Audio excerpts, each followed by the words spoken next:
सम्राट अशोक की 10वीं पीढ़ी पर राजा ब्रहदत्त का धोखे से पुष्पित शुंग ने वध करके, सुनिएगा ध्यान से, वध करके, और उसके ही लेखक हुआ है वाल्मीकि, जिसको कहते रत्नागिरी।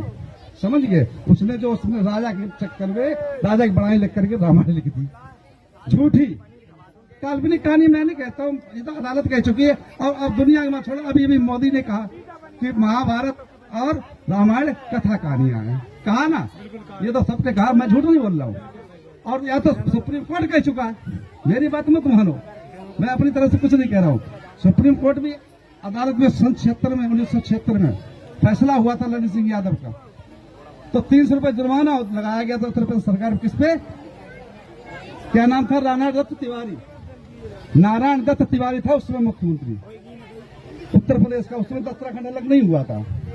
तो उसको 300 रुपए जुर्माना लगा कि ललित सिंह यादव जो इनका खर्चा हुआ है केस में आने जाने में, वो 300 रुपए जुर्माना दो। तो उस समय अब उसके पुष्यमित्र शुंग के ही लेखक हुए कौन?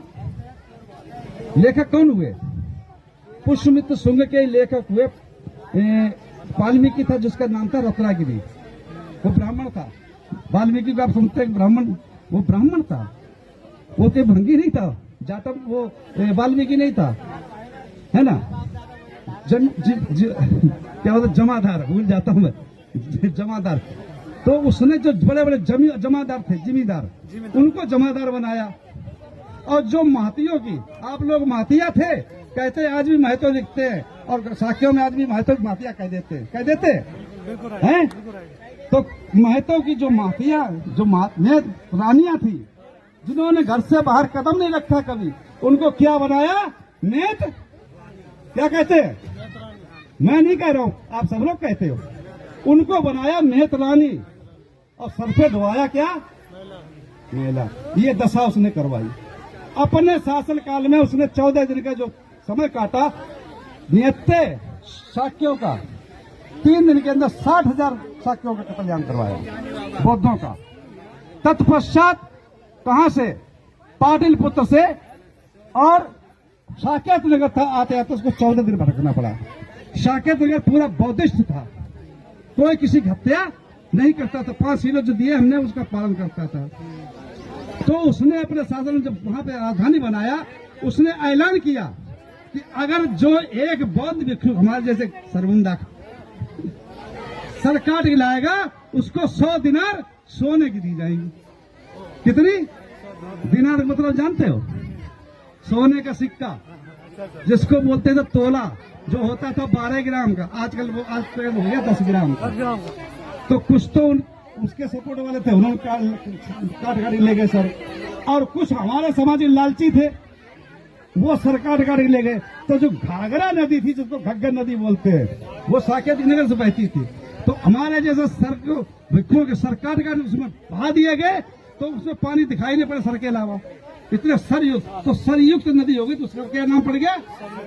और जो साकेत नगर था, भाई कोई लड़ने के लिए तैयार नहीं हुआ वहां पे, तो उसको आ माने होता नहीं। जहां भी आ मुक्त है, आ का पहले लग जाए, ना का सब चरण होता है। तो आ माने नहीं, और योद्धा माने वीर, कोई लड़ने वाला ही नहीं वीर, तो उसने नाम रख दिया आ योद्धा, मतलब यहाँ कोई योद्धा नहीं है।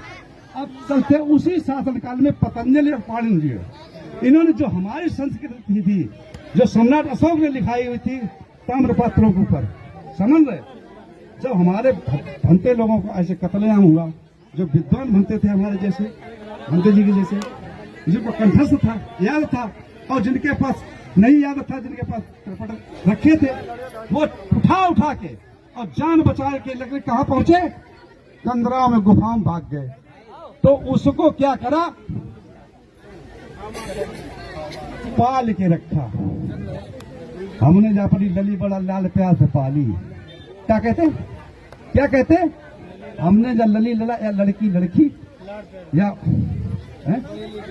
बहुत लाड़ प्यार से पाली, तो हमने वो भैया पाल के रखी, इसलिए उसका नाम क्या पड़ा? पाली। क्या नाम पड़ा? नहीं, मैं गिरूंगा नहीं, चिंता न करो। क्या नाम पड़ा? पाली। अब जो है आज हमारे भारत की राष्ट्रीय भाषा क्या है? कोई बता सकता है? हिंदी तो हमारे ये पाली समझ में नहीं आ रही। पंडित जी ने पता नहीं गर्दन खत्म क्या क्या करवा दिया, हमारे कुछ पल्ले नहीं पड़ा। तो सबसे पहले हमने बुलवाया था आपसे नमो तस्य भगवतो अर्थो सम्मा संबुद्धस्य, यानी मैं